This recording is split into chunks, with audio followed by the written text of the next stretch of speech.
Tonight's show is just one of the many events that are part of the Marshall Sesquicentennial, our 150th birthday. And a lot of planning and hard work went into the organizing of this 150th celebration. And I'd like to thank the members of the Sesquicentennial Committee right now. I'd like to thank Jennifer Andrews, Jan Luagi, Mark Clythe, Kathy Lee, Harry Wyloggy, Norma Rasky, Cassie Weiss, Paul Groutman, Robert Burns, Steve Klein, Tim Alcorn, Desiree Petrick, Jim Tate, Sharon Hansen, Amanda Beckler, Lauren Dietz, Preston Stensrud, Alex Peterson, Amy Van Koolen, Nicole DeVore, Paula Nemus, and Troy Jones, and to the Fashion Through the Decades Subcommittee, Desiree Petrick, Jennifer Andrews, myself, Sheila Tabaka, Courtney Schmitz, Sarah Marchek, and Norma Rasky. And I would also like to thank, yes, thank you.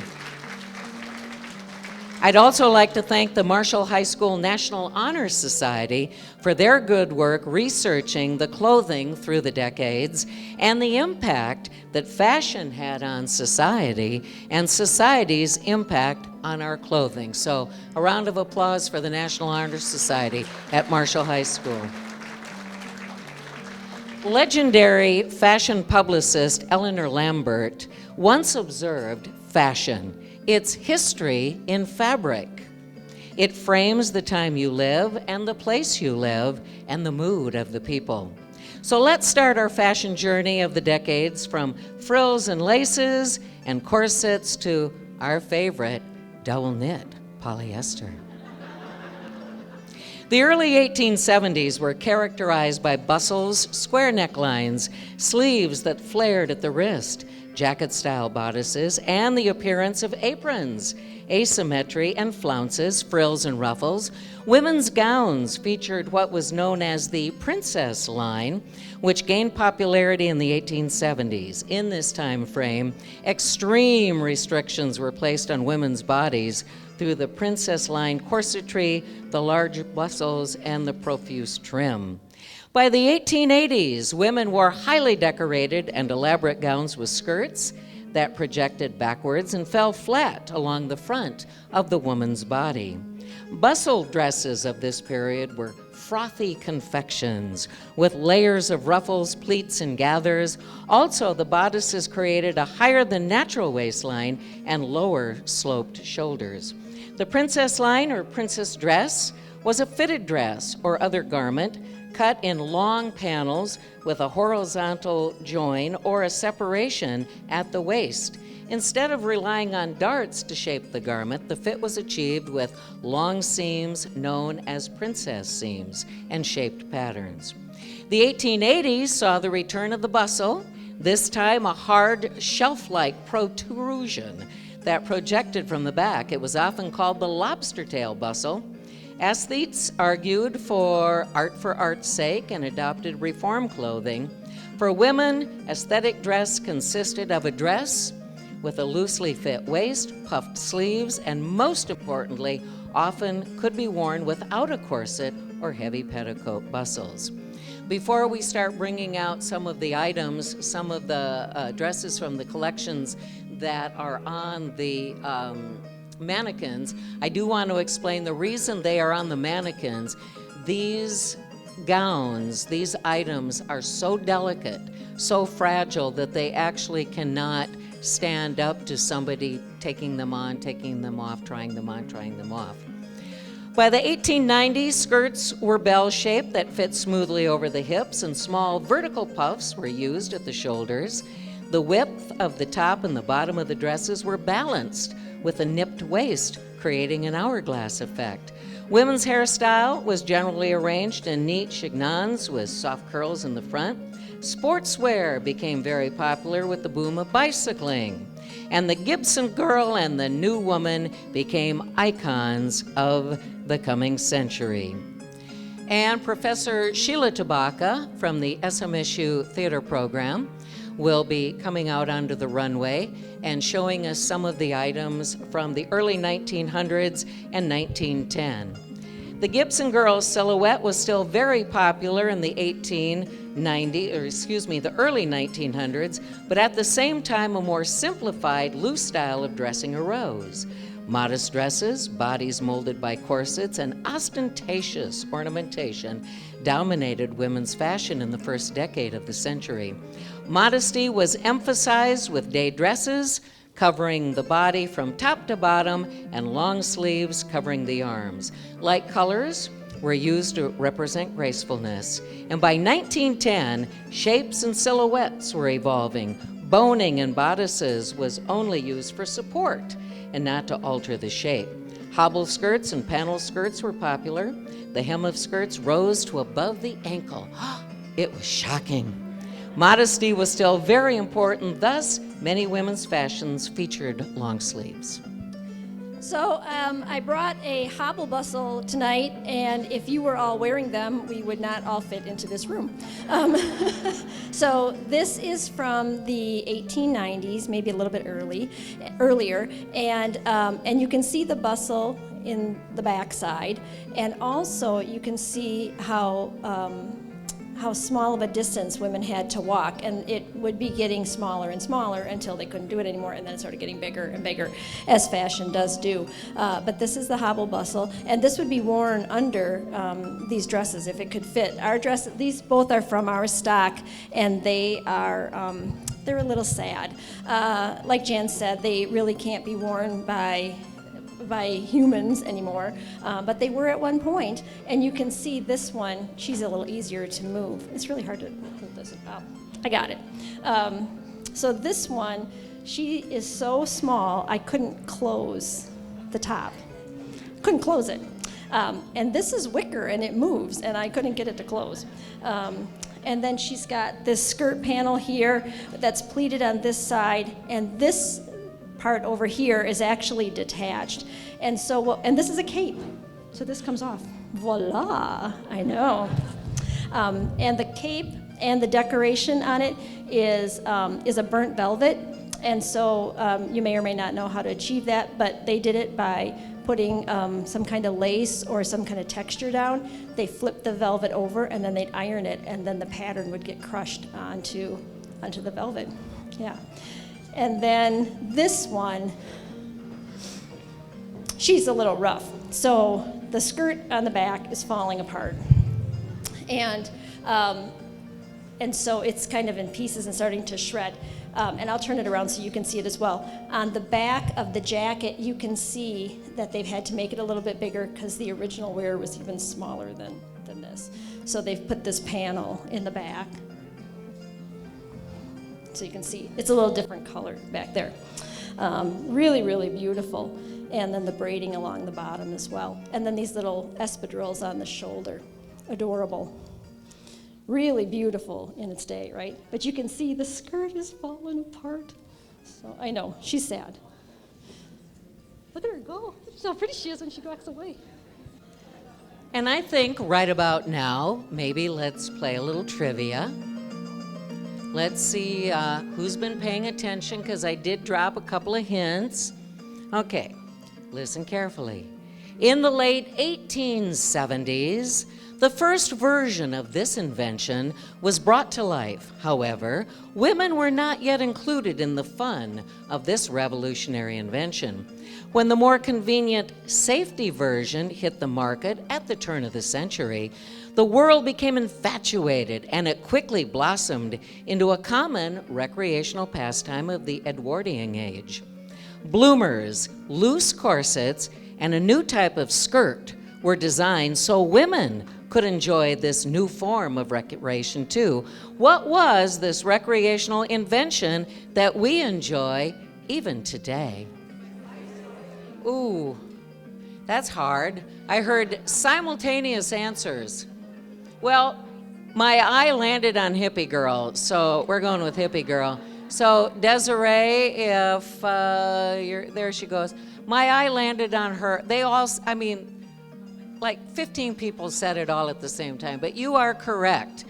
It was women wanting to ride the bicycle that created this new fashion.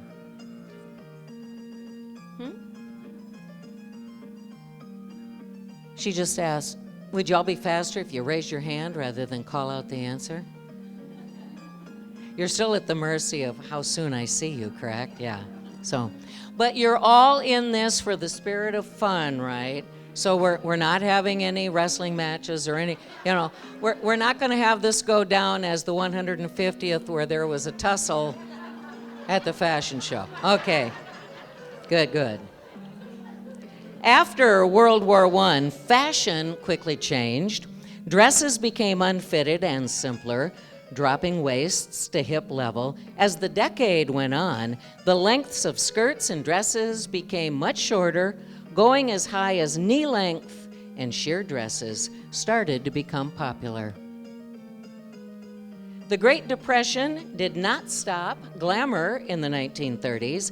Day dresses with bright patterns filled the daytime wardrobe. Floor-length gowns with sweeping flared hems were popular for evening wear. Shoes with thick heels and ample straps were popular throughout the day, while gold and silver sandals were more formal. Accessories included loose cuffed gloves for the day and opera-style gloves at night. The Great Depression of the 1930s forced people to make do with what was available to them. During these tumultuous times, Americans found solace in Hollywood's glamorous pictures and the starlets within them. Think Jean Harlow and those beautiful gowns cut on the bias of Jean Harlow. Hemlines dropped, as they tend to do in economic downturns, with the general style being slim-fitting, feminine, and soft, and many found themselves dreaming of the slinky bias-cut gowns popularized by the cinema. The audacious act of a woman daring to wear slacks was so scandalous that, well, it just didn't happen. So to talk a little bit about our collection that's on the runway, Professor Tabaka? Oh, Jennifer Andrews is going to do this one, so great. Okay, so the one I am going to share is this one right here. This beautiful lavender lilac purple dress that we have here. And this is from about the early 1910s. It's kind of considered Edwardian dress from that style. Now you can see the skirt there. This would be about at the ankle. They would have worn high top lace boots with this dress. 3/4 length sleeve. There would have been like a little bit of lace here on the sleeves. And then there was a little bit of lace here. You can see this is before zippers. So we have it snapped there in the back. Just a beautiful, elegant dress, beautiful color. And yes, this would probably have been shortly before World War I time period. And then this is also from the 1910s, and this would have been a sporting outfit, so imagine yourself playing tennis in this. And so it's really beautiful, and it's got these beautiful white buttons. Some of them are missing, and then it's also got several white buttons on the side as well, all the way down the side of the skirt. Really wonderful. And on the back, and it's on the front too, you can see, but there's that wonderful chevron pattern, right? Yeah. Super, super nice. And on the sleeves as well. Beautiful. And I mean, beautiful to play tennis. Unbelievable.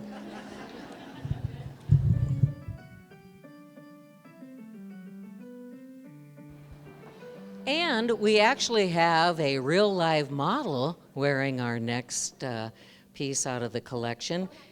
Not yet, not yet. Well, then how about we do some trivia?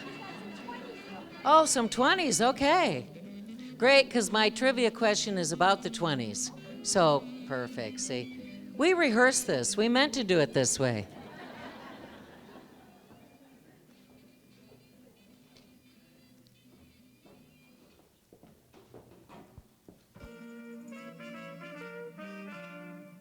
So all four of these dresses and suits are from the 1920s. And I was going to mention that Jan was talking about, or Jennifer talked about the boots that they would have worn. And on the table back there, there's just kind of a variety of things. All of those things are way too delicate to be worn. But there are 2 pair of boots that are from the early 1900s. So take a look at those. So we've got These two sets, this is a velvet dress, day dress, beautiful, and with these little lace cuffs here, you can see beautiful neckline, something to just be worn around the house. Oh my gosh. I don't know what else to say about that. And this one, these are all things that people have donated. Some of them have come since I've been there. Some were there when I got there. But this brown dress, this tunic and dress, are really interesting to me because when I pulled it out, I took they're pieced together and I took them apart, and I'll have to just pull this up so you can see. So it was clearly too long for her, so she just took a chunk out of the middle and stitched it. So there you go. Yeah. And then this beautiful tunic, right?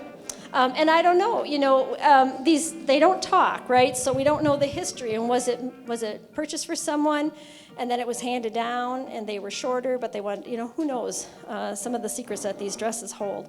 And then this one and this one are a set, or like a suit set. So this, I'll take this off so you can see, this jacket is absolutely beautiful.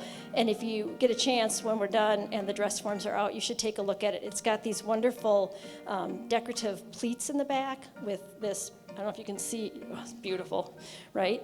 And then on the pockets as well, you can see this kind of braiding insert. And then there's the top, and the top obviously was just put with it so that, she's wearing a top. But there's also on the pockets on the skirt, they're the same, really lovely. And then this one is not a jacket, it's a dress. It's so pretty. So let me back up so you can all see it. So this is all put together. So you put it on as a dress. So this jacket is actually attached in here. And so this unbuttons, and then this brown piece is just an insert, and you put it on and you just button it up the front and you put your little jacket on, and it's interesting how the jacket lays, because it doesn't really lay like a regular, like a kind of just a regular jacket. It's bigger here, so it kind of flounces over. It's yummy, really, really beautiful.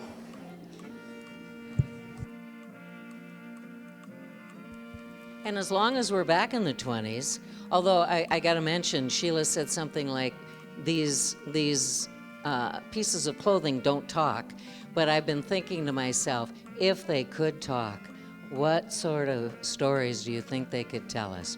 Well, as long as we're back in the 20s, let's do naughty stories from the 20s, yeah. Well, as long as we're back in the 20s, let's do a trivia question concerning the 20s. The Roaring '20s was an era of scandalous parties, dancing, flappers, jazz, glitz and glam. Sneaking around the confines of Prohibition sparked a rebellious nature in society. The ladies of the 20s took what they were owed with a strong constitution. They smoked and cursed in public. They wore heavier makeup and shortened their skirts and revealed their arms. With Coco Chanel having released women from the corset, the flappers were less restricted, both sartorially and socially. Their bold and daring styles, bob haircuts, cloche hats, and shorter dresses clad with sequins and fringe exemplified what it meant to be young and full of life, epitomizing the decade. The 1920s got an enormous kickstart when this hard-fought argument was finally settled. What was it? Well, yeah, there you go. Close enough. Okay. Yep, it was the 19th Amendment, the Constitution. That 19th Amendment was ratified in 1920, granting women the right to vote. So, great answer to that question. Okay, are we moving on to the 1930s now? Okay, I mentioned a few things before: floor-length gowns, sweeping flared hems, forced people to make do with what was available to them, and during these tumultuous times, Americans found solace in Hollywood's glamorous pictures and the starlets within them. Hemlines dropped, as they tend to do in an economic turn down. General styling, slim-fitting, feminine, soft. One thing started in the 1930s. It was too scandalous for the average woman, so we don't really have any of those examples here. But it was something that Marlene Dietrich tried, and we're going to talk about that in a few minutes. But for right now, the 1930s. Sure. So these are both evening gowns from the 1930s, and this is a shantung taffeta here that we have. And the thing that's really wonderful about this dress, they would go dancing, and so this would have been worn to dance. And if you take the jacket off, though, it's got this it's lovely, right? And it has a slit in the back. It's open in the back. I know, it's so... They're speaking the song of my people here. It's so wonderful. Look at that. So that when she danced, beautiful. And then this beautiful belt as well. And then this one behind me, Jan was talking about that Jean Harlow look, and I'm not sure that you can see it. I mean, it looks like it's really slimming, and it's very, very thin woman, obviously, but it's all cut on the bias. And if you don't know what the bias is, when you cut fabric, shirts and things like that, all of it's on the straight of grain, right? So it runs straight down your body. If it's cut on the bias, it's cut at an angle, and that is done that way so that it hugs around your body. We don't wear a lot of stuff like that today. But all of these are cut on the bias so that when she put it on, she can move in it, but it's all melded to be around her body. Jean Harlow, right? And then we have this lovely cape that someone gave us. And, like I said, all of these things are from our stock. So somebody in Marshall wore this. I would like to meet her. That is fancy stuff, right? And on the inside of this, it's all these little kind of secrets, that were just for them, just because they want to look really pretty and a little extra. But there's this beautiful lining. Yes, right? No need for it, and yet it's going to be there. Thanks so much. Yeah, really beautiful.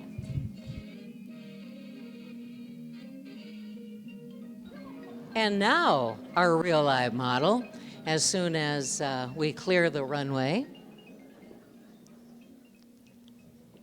And we welcome Gina to the runway.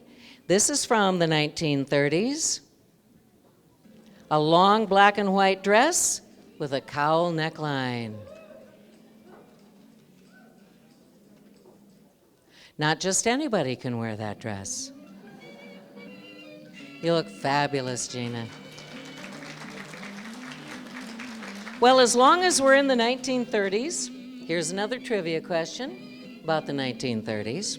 In the 1930s, some women were beginning to find inspiration in what the Hollywood stars were daring to wear. Movie stars like Marlene Dietrich and Ginger Rogers and Katharine Hepburn. Now, this is true.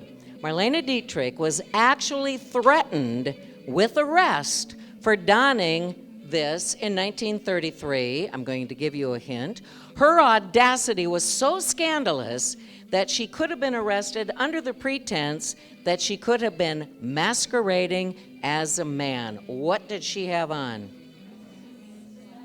Yep, there you go. Joyce has that one. Slacks, trousers, whatever. I mean, it was scandalous when Marlene Dietrich had on this pair of slacks or trousers. She was actually on a ship between the United States and Europe where this all happened, and she was threatened with arrest. But of course, after that, we had Katharine Hepburn and other women starting to wear slacks.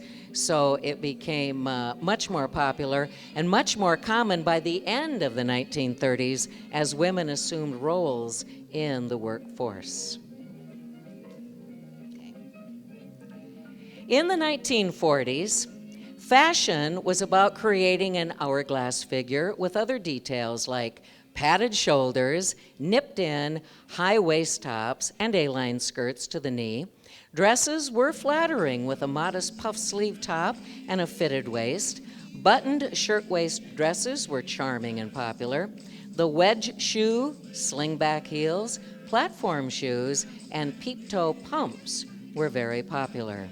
Here we have a couple of models from the 1940s at this time.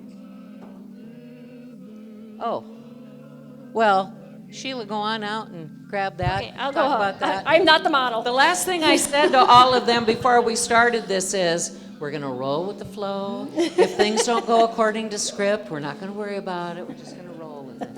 So on the table back there are also several shoes from our stock that are from the 1940s, and they're really, really beautiful. They're high, and they've got lovely little bows and things like that on the toes. So if you get a chance to look at that, that would be great. I should also tell you this will be the last time we come out because we have a lot of models from the other eras, but there is, because Jim's here, there's an orange purse and a pair of shoes that were Jim Tate's mom's. Yeah, and they live in my office because I don't want anybody else to see them, but I brought them tonight. So this dress and this jacket are from the 1940s, and like Jan was saying, there was a lot of interest in shoulder pads. Joan Crawford, if you know of the actress Joan Crawford, she was a bigger girl, and they tried to make her look not so kind of big, and so they gave her these shoulder pads that made her waist look smaller. It's all about camouflage, folks. It's all about camouflage, right? So this is the jacket, lovely little jacket from the 1940s. Let me move it back so you can all see it here. Just beautiful, simple, and yet still really lovely with these little buttons on the sides. And then this dress is also from the 1940s.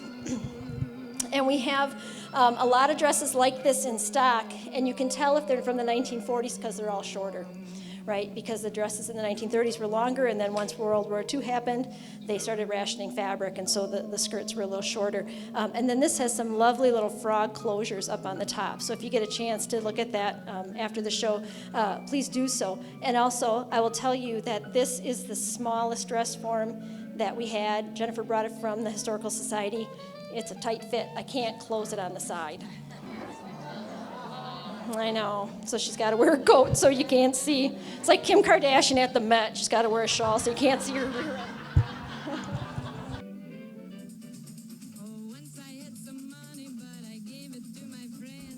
And if you do take the time to go back and check out the items that are on display, speaking of Jim Tate's mother's shoes, I wish I had the one up here with me so I could read to you from it. But you have to look inside the shoe. It says, "So unmistakably," and then the brand name of the shoe. So we're talking high styling stuff, so it's pretty cool. Now we have some real live models from the 1940s. We have Courtney and Amy. Courtney is wearing a black long sleeve design with silver accents, and Amy in a light pink long sleeve dress. When Amy first tried that dress on, don't go away yet, turn around. Yeah. When Amy first tried that dress on last week, I said, "Oh, that is so Wallace Simpson." Remember who Wallace Simpson was? Of course, King Edward VIII abdicated the throne for her.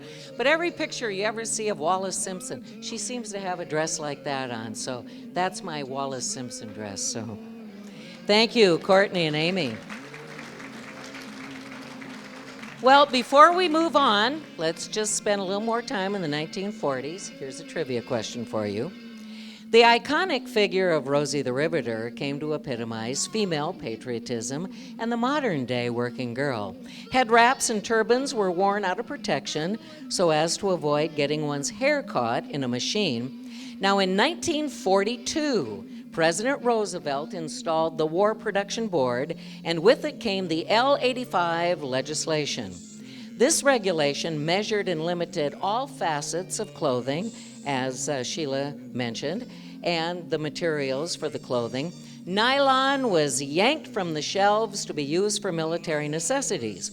Now, in response to Uncle Sam taking away the hosiery staple, American women had to get creative. What did women do to create the illusion of nylons? Pat.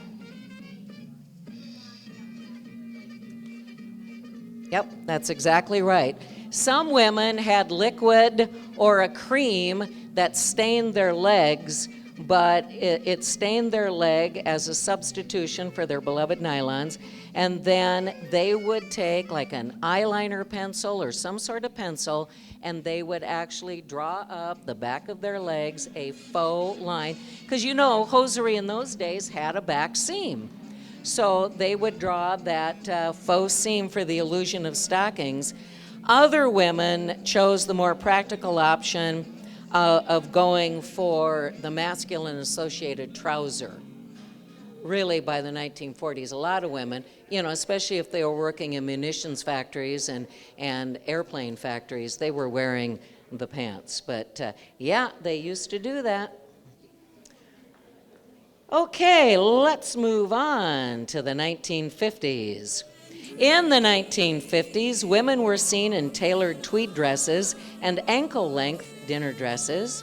The short décolleté, I love that word, was very popular, as was the wide-brimmed, shallow-crowned hat and inch-high Cuban heels. And let me just tell you that my shallow 1950s hat, I'm not a big fan of it, but all my friends tell me it's darling, so let's go with that, okay? And I also have on a 1950s swing coat, which is marvelous. I don't know why we're not all wearing swing coats yet today. I say we bring this style back. But to move on into the 1950s, let's bring out some of our models. Here's Carla. Carla is wearing a navy blue dress with a boat neck collar, attached matching belt, and buttons on the sleeves. The dress has decorations on the collar.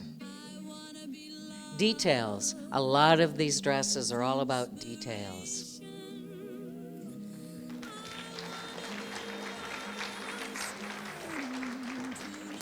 Here comes Jessica, wearing a green plaid short sleeve dress with belt, big buttons, and pockets. June Cleaver probably vacuumed in that. Up next, we have Elena wearing a two-piece set, a dress and short jacket in the light pink. Lovely.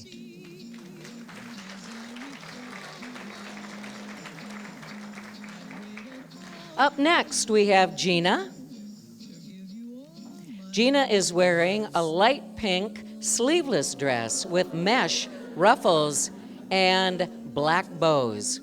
And I just have to ask, how many of you, admit it, your bathroom in the 1950s was pink tile and black? Pink and black, oh yeah.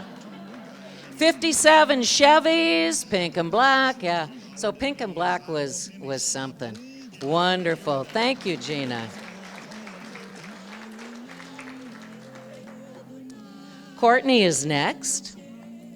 Courtney is wearing a bluish gray taffeta dress, and it's sleeveless. Notice the detail along the neckline.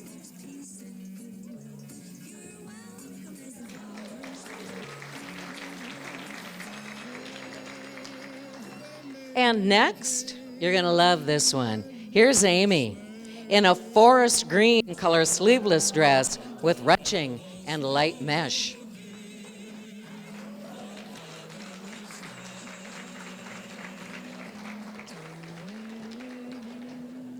As our models get ready for their second lineup out of the 1950s, let's do some trivia.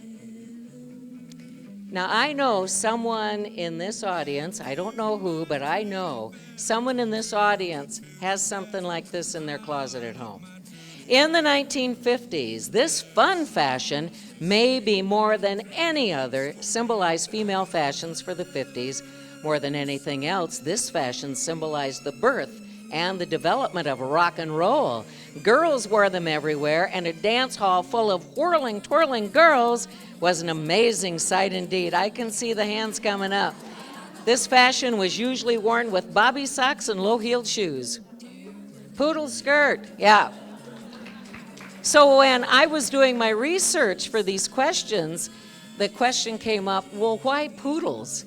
And the only answer they had was, well, they were cuter than bulldogs. So, why poodles? Nobody really seems to know, but definitely something from the 1950s.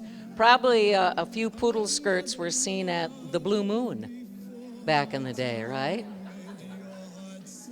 Okay, if we're ready to go fairly soon, I am getting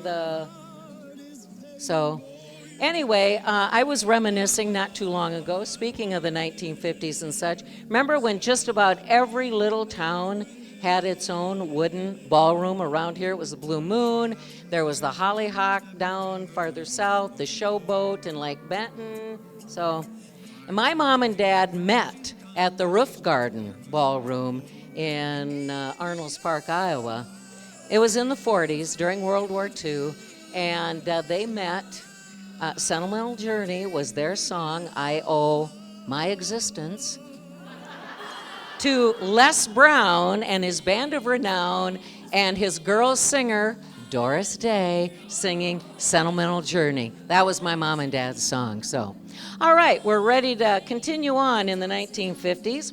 Here's Carla, and she's wearing a beautiful satin gold coat dress, long sleeves with belt.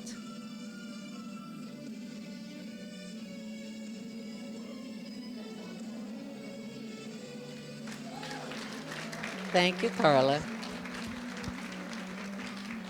And up next, we have Jessica. Just makes you want to go on a picnic. Here's Jessica in a halter-style dress, red and white, and checks.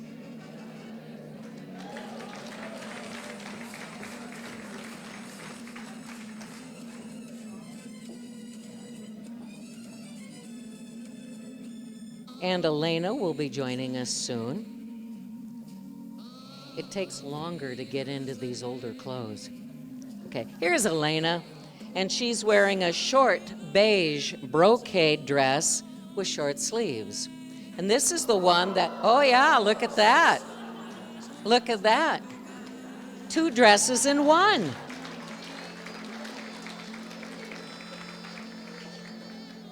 Here comes Gina in a sleeveless satin floral dress with a tie neckline. I love that neckline.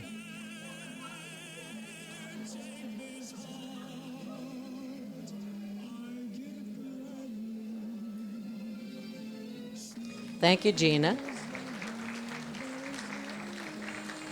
And here comes Courtney in a bluish purple taffeta coat dress style dress.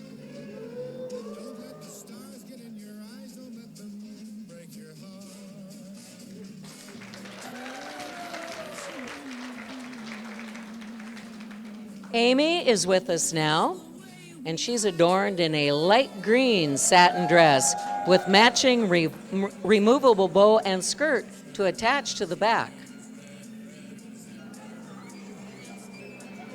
Twirl around a little bit. They want to see that whole thing about the removable bow and skirt to attach in the back. We hadn't planned this. I don't know if she knows how to do it, but oh, there it is. Yeah. See, in those days, you got real value for your money. You got 2 outfits out of 1, right? Okay, well, time marches on, and we move into the 1960s. While the 1960s were filled to the brim with inventions and innovation, there were 2 advancements that went hand in hand with equal cultural weight. With the regulation and dissemination of the female contraceptive birth control pill in 1960, came the dawn of the miniskirt introduced by Mary Quant in 1966, and that garment quickly became a symbolic force of the sexual revolution and a testament to the progressive youthquake movement of the swinging 60s. Now, right now, some of you are flashing back, especially if you went to parochial school. Remember, you had to kneel, and if the hem of your skirt didn't touch the floor, you were told, bring it back down. Because as soon as you left the house, of course, you rolled that waistband up. and made it a little shorter, and you rolled it back down, when you went home, and Mom and Dad were never the wiser. So, and I have memories of going up and down stairs at high school sideways, so nobody at the bottom of the steps could see up your skirt. So, yeah, that was something. Well, anyway, how many of us want to go back to that? Probably not anybody, right? Women harness their autonomy and express their sexuality with a newfound freedom and reflection by the highest hemline women's fashion had yet to see. Okay, here's a trivia question. This next question could be argued, but I don't want to. There's only one answer. These are my trivia questions, my answer, right? Which band, more than others in the 60s, symbolized and ushered in a new hairstyle for men and boys at this time? And let's not forget their collarless jacket and tight-fitting, Cuban-heeled, ankle-high boots with a sharp pointed toe. The Beatles. Absolutely, it was the Beatles.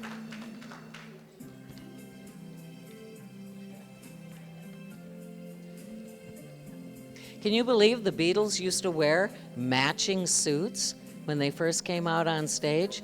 It's pretty amazing that they did that. Okay, by the 1960s, women were wearing long straight overblouses and fitted hats. Also popular was a trimmed trouser skirt, low-heeled shoes, and knee-high skirts.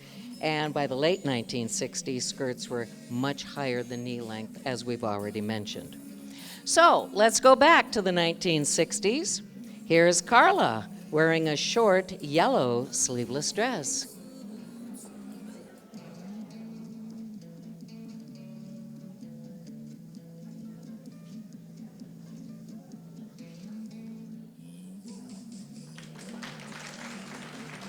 Thank you, Carla. This next one's going to make you sit up and take notice. Here's Jessica in a two-piece set, dress and coat, short pink mock neck dress with matching pink and white pattern coat.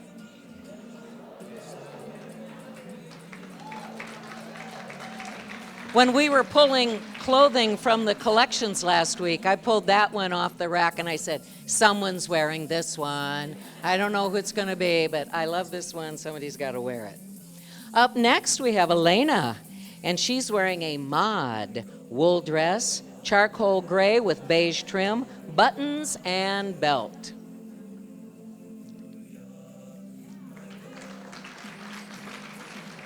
When that was popular, we all wished we were British and we lived in London and we were close personal friends with John, Paul, George, and Ringo, whatever, right?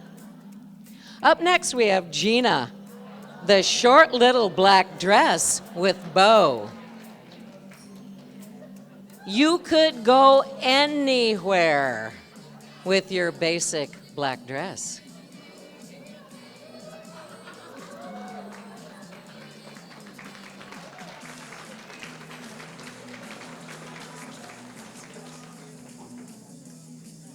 And up next, we have Courtney, and she is showing us a long, light red satin sleeveless dress.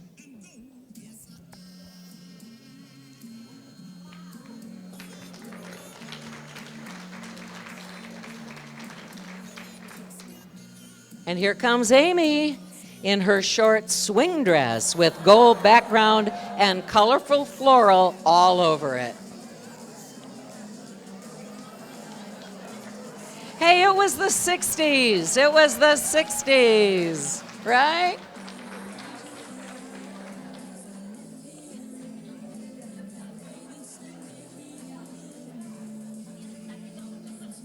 Yeah. All righty. Second outfit for the 60s, if we're ready to go back there. Yeah, here we go with Carla. This is one of my favorites. A short mint green sleeveless dress with flowers, and it has an attached cummerbund at the waist. Very nice, Carla. And here's Jessica in a short light pink brocade dress.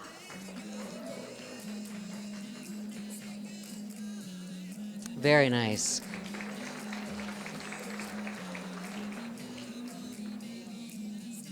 And this is the second dress Elena's wearing that's described as mod. Here's a mod wool dress, light gray with silver buttons. I think I wore that to high school. Thanks, Elena. And I can see our dressers are back there madly working. Well, here, let's do a trivia question while we wait for our last three models. Okay, let's do that. During the tumultuous political landscape of the 1960s, arts, music, and fashion bloomed with the uprising of the counterculture and protests against the Vietnam War.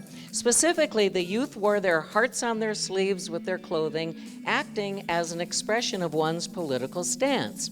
Valuing peace and love over violence, the hippie uniform was splashed with psychedelic prints and tie-dye to express the flower power that was established during 1967's Summer of Love convergence in San Francisco's Haight-Ashbury neighborhood.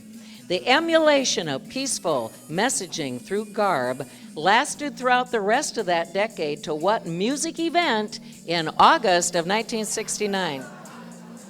Woodstock, yeah, there you go. So Woodstock, and that was just, the anniversary was just like 2 weeks ago, so. Okay, we are ready to move on throughout the 60s. Here's Gina, and she's wearing a lovely black and white. Notice that hemline's getting up there a little bit, but notice the detailing. It's simple and yet the bows. Very nice. And of course, we can thank Jackie Kennedy for those pillbox hats, right? Obviously, after my time with this hat in the 50s. So, anyway. All right, here's Courtney. This is a great one. A short, sleeveless green dress with white buttons.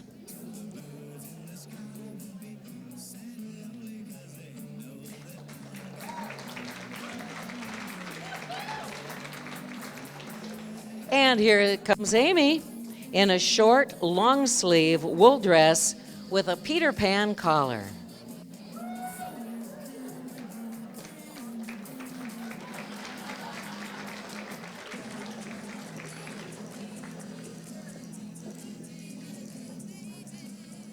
The 1970s were all about boots. Sadly, we don't have any boots for this show. You know why? Because they were all made out of vinyl and plastic and were never meant to, hold up to time. And every one of us that wore fashion boots or go-go boots, 52, 53, 54 years ago, we just don't have them anymore.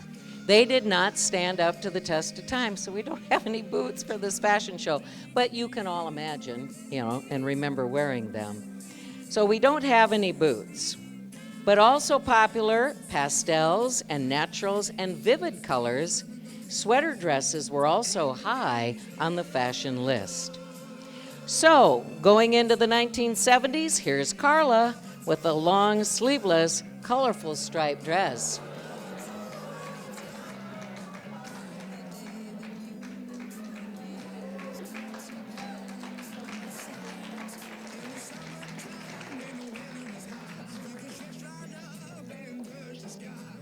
Up next, we have Jessica, and she's in a white and brown dress, paisley pattern with belt. Paisley was so popular in the 70s. You look great. Elena is next, and she's wearing a two-piece set, dress and jacket, long red and white check dress with a matching long sleeve jacket.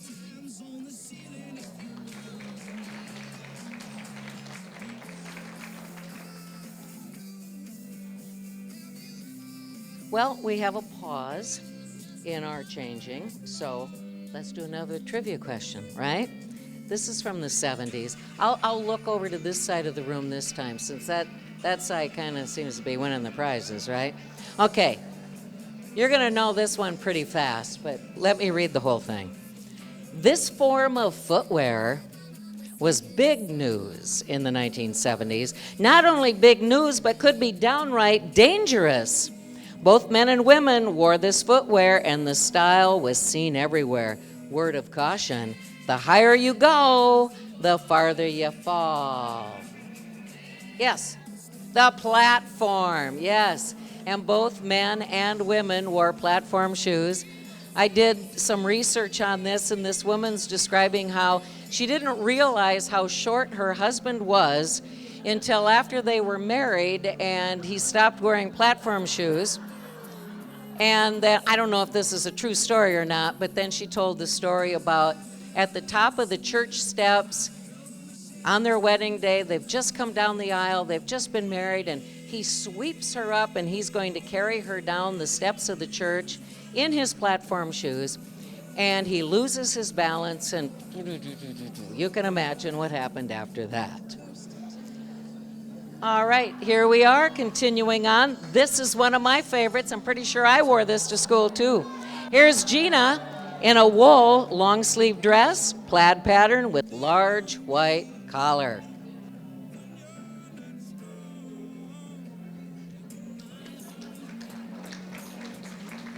Thank you, Gina.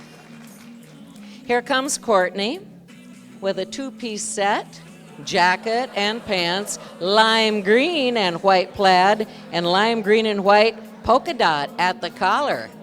Notice that polka dot on the collar and the pockets.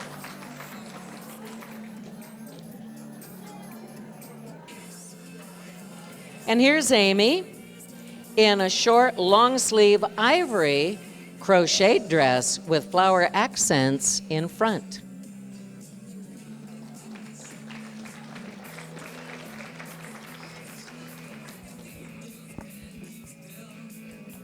And we'll continue on into or throughout the 1970s with Carla.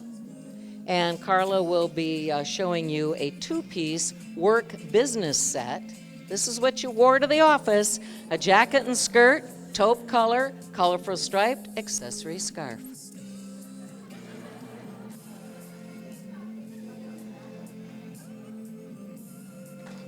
Thank you, Carla. Now this next one, another one, I got to tell you a story. I pulled this off the rack and I said, somebody is wearing this. This is my absolute favorite, or close to my favorite. It's Jessica with the long pink dress with rhinestones and sweeping dramatic sleeves. Mock neck. Isn't that something? I love that dress.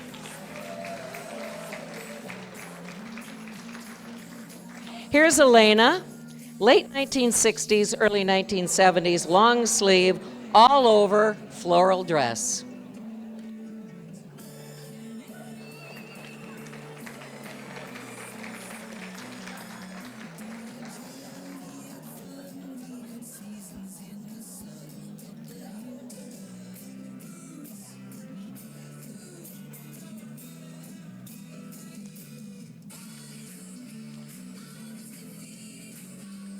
And up next we have Gina. Here comes Gina. Yeah, it takes longer to get into these things than we planned. Here we go. There's Gina in a red and white vest dress. If I can tell you a little bit of a story about when our models were choosing their outfits and trying them on, the dressing room at Southwest Minnesota State University was warm. And as they're all trying on these double knit polyester things from the 70s, they were like, oh, this is really hot. It's like, yeah. And just think about the shirts men wore, that slick fabric that didn't breathe at all, with their white belts and white shoes, right? Yeah. All right, up next we have Courtney, and she's in a beautiful two-piece set, jacket and skirt of ivory.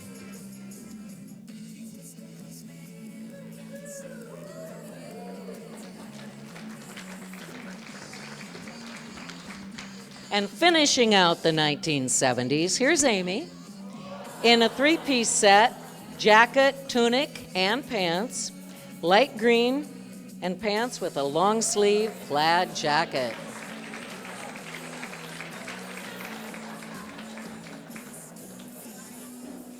Okay, we're going to transition to the 1980s now.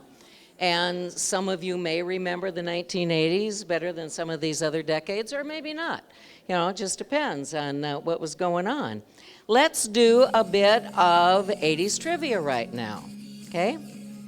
In the 1980s, the dance and exercise craze was generated by the 1983 film Flashdance. A fashion craze began to be seen on all shapes and sizes, especially when worn with a torn neck sweatshirt, a headband, tights, and leotards. Hint, here in Minnesota, even today, these kind of make sense. Yep, leg warmers. And if you needed a hint, I was going to say Olivia Newton-John wore these in her video, Let's Get Physical. So we have our leg warmers winner right here. Great.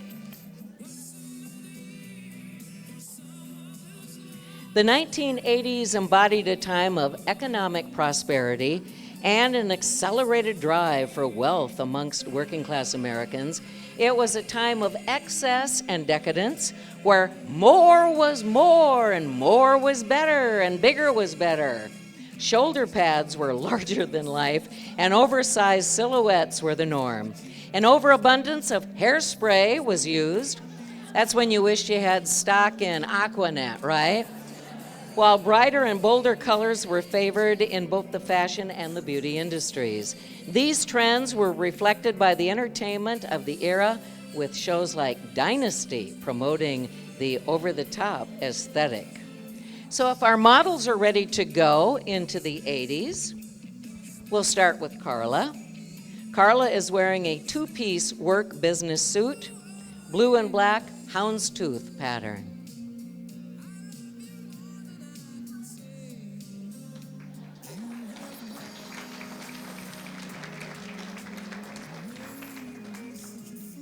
Here's Jessica with an army green with red accent, military-inspired.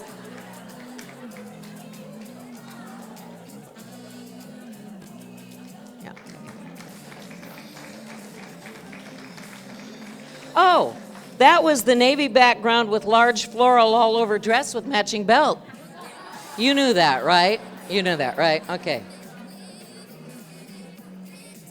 And here's Elena in a black and white geometric pattern dress, sleeveless, with a peephole at the neckline.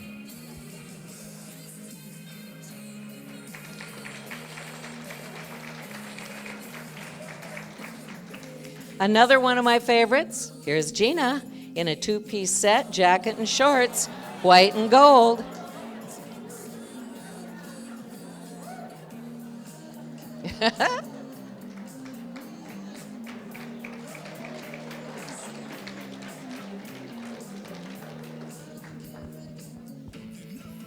Here's Courtney, all ready to go to the office, in a two-piece set, work business suit, the jacket, and it's taupe-colored.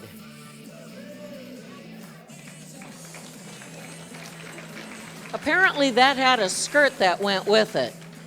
We just don't really know where it is. Whatever. And, oh, this is another one. I got to tell this story. I'm sorry.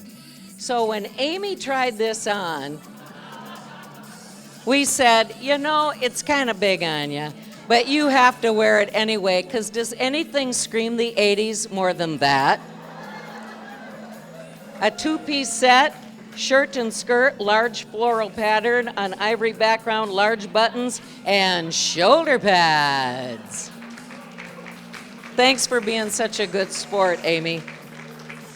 You know, the decade also brought forth many technological advancements, such as Apple's Macintosh, changing office culture and introducing a new breed of young professionals.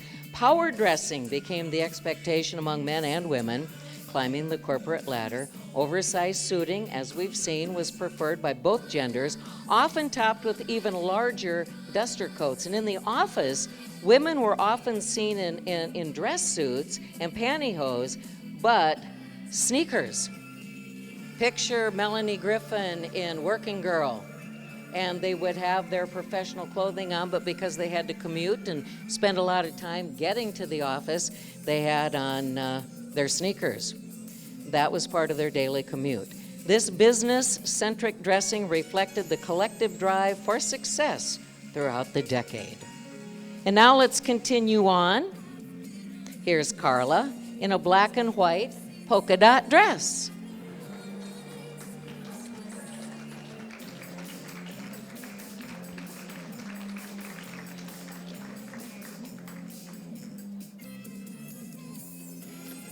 And here's Jessica, and this time I have it right. She's in an army green with red accent, military-inspired shirt dress.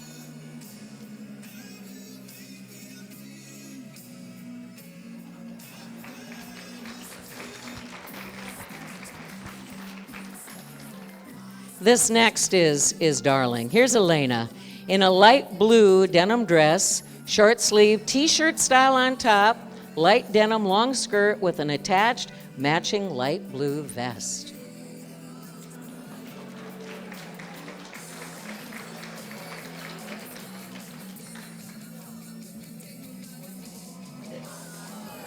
And here's Gina in a two-piece set, white and gold.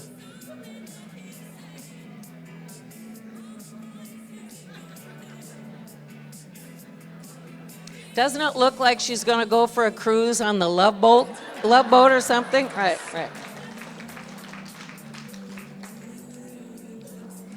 And Courtney once again, this from the late 1980s, early 1990s, a light blue dress with matching belt and white collar.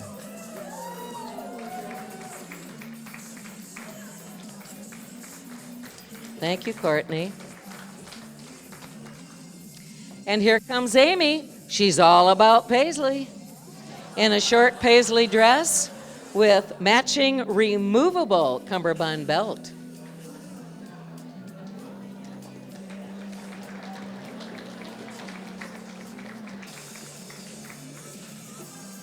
As we start to transition into the 1990s and later, here's a trivia question for you.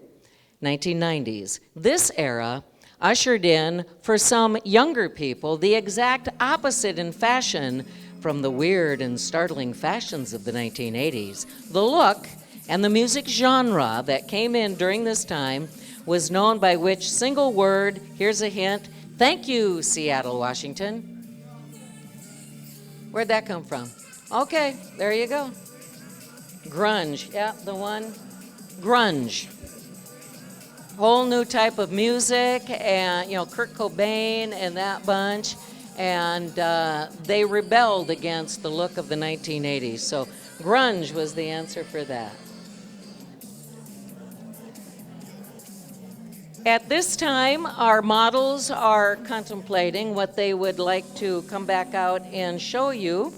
So I just have a few things to share with you about the 1990s and closer to today. In the 1990s, women's fashion moved away from the more is more of the 1980s to favor a more natural-looking style. High-waisted mom jeans were popular, and I heard they're back, right? Mom jeans are back, along with acid-wash denim, windbreakers, long dresses and blazers, plaid, preppy fashion was in, although neon colors were in as well. For accessories, the 1990s loved flats or sneakers as the choice of footwear, and long blown-out hair or sleek bobs was stylish, and natural makeup was popular.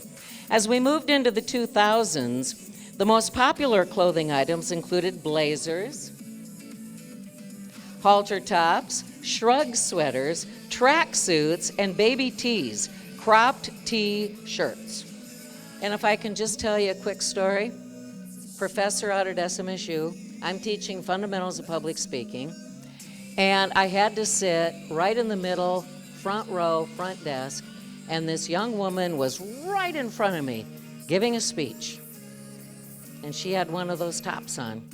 And I remember thinking, well, this is a first. I'm sitting here listening to a speech, and I'm looking at her navel. Didn't they always joke, it was like Madonna who taught and Britney Spears taught girls how to dress in those days.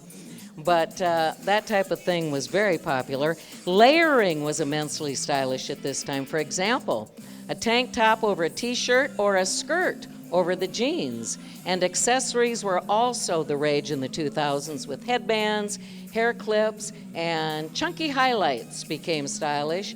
And the metallics and the colorful fashions and accessories were also very trendy. I have to admit, this next little section, I had to actually look up this word. I didn't know how to pronounce it, and I didn't know what it was. But anyway, in the 1910s, you will recall chokers and athleisure wear were popular. High-waisted jeans made a comeback. Also a fashion must were two-piece suits, Birkenstocks, and balayage. Balayage? Hair. Yeah, I'm getting it right? I not only didn't know what that was, I had to look up how to pronounce it, so I got help with that. But balayage hair was very popular. For those of you that don't know, it was a type of coloring where they literally painted the color onto the hairs. And thick eyebrows became very popular in the 2010s as well. All right, I have a couple more trivia questions before we bring our models back out for their last run down the runway. So, in response to an economic recession in 1987 that caused some people to lose the allure of high-priced luxury, fashions and clothing implemented in the majority of workplaces, promoted by designers like Calvin Klein and Helmut Lang, coexisted with grunge's flannel, ripped jeans, unwashed ambiance as the reigning aesthetics. Now, this professional fashion attitude singled out a particular day of the week and oftentimes required a memo of approval from the bosses. And some companies turned the day into a fundraising event at work. What was this term or description? Casual Friday, you're right. Used to have to get permission from the boss to dress casual on Fridays. And I have one more trivia question before they make their final run down the runway in their favorite outfits. This one, I don't know. We'll see. We don't thank the pandemic for much of anything. But by 9 months into the pandemic, this fashion trend became very popular and appealing. Today, it's more appealing than ever, even with people returning to the office space. And some folks may never be the same, especially now that some of our favorite name brand fashion labels have introduced ever more stylish takes on this unexpected but huge fashion trend. Hint, go to any clothing store in Marshall and you will find this fabric in matching tops and bottoms, and it's not just for weightlifting and athletics anymore. No. Well, there you go. I was looking for sweats. If you go now and go through any stores, very, very nice fabric, but it's still basically sweats. Sweatshirts, sweatpants, sweat shorts, yep. And just so if you want to know, the main difference between these two things, the jogger or the sweatsuit, it's the weight of the material. Now, you might need to know this someday, so remember this. Joggers are usually made from a thin, lightweight material to allow your legs to breathe easier. Sweatpants, as the name suggests, are designed to be thicker and warmer than the joggers. If I could, at this time, I warned them that I was going to do this. Of course, their bath are gone. I don't want to. But yes, at this time, I would like to bring to the stage the executive director of the Lyon County Museum and our Historical Society, Jennifer Andries, and Professor Sheila Tabaka of the SMSU Theater Program.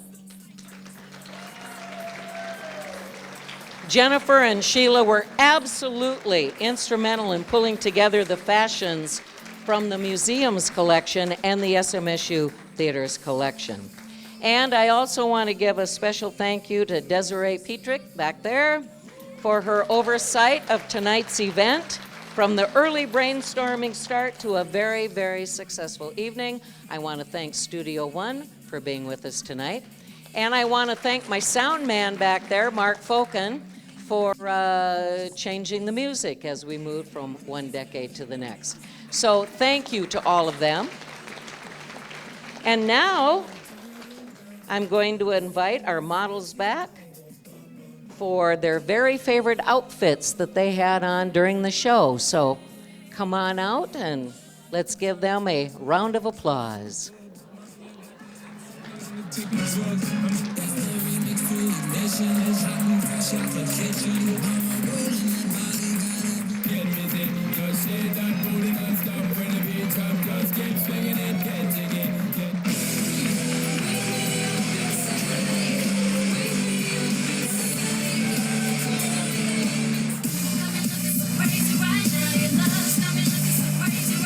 Thank you all for being with us tonight. We hope you had a lot of fun. It was a lot of fun putting this together. It was a ball. So thank you for being here this evening, and happy birthday, Marshall, 150 years.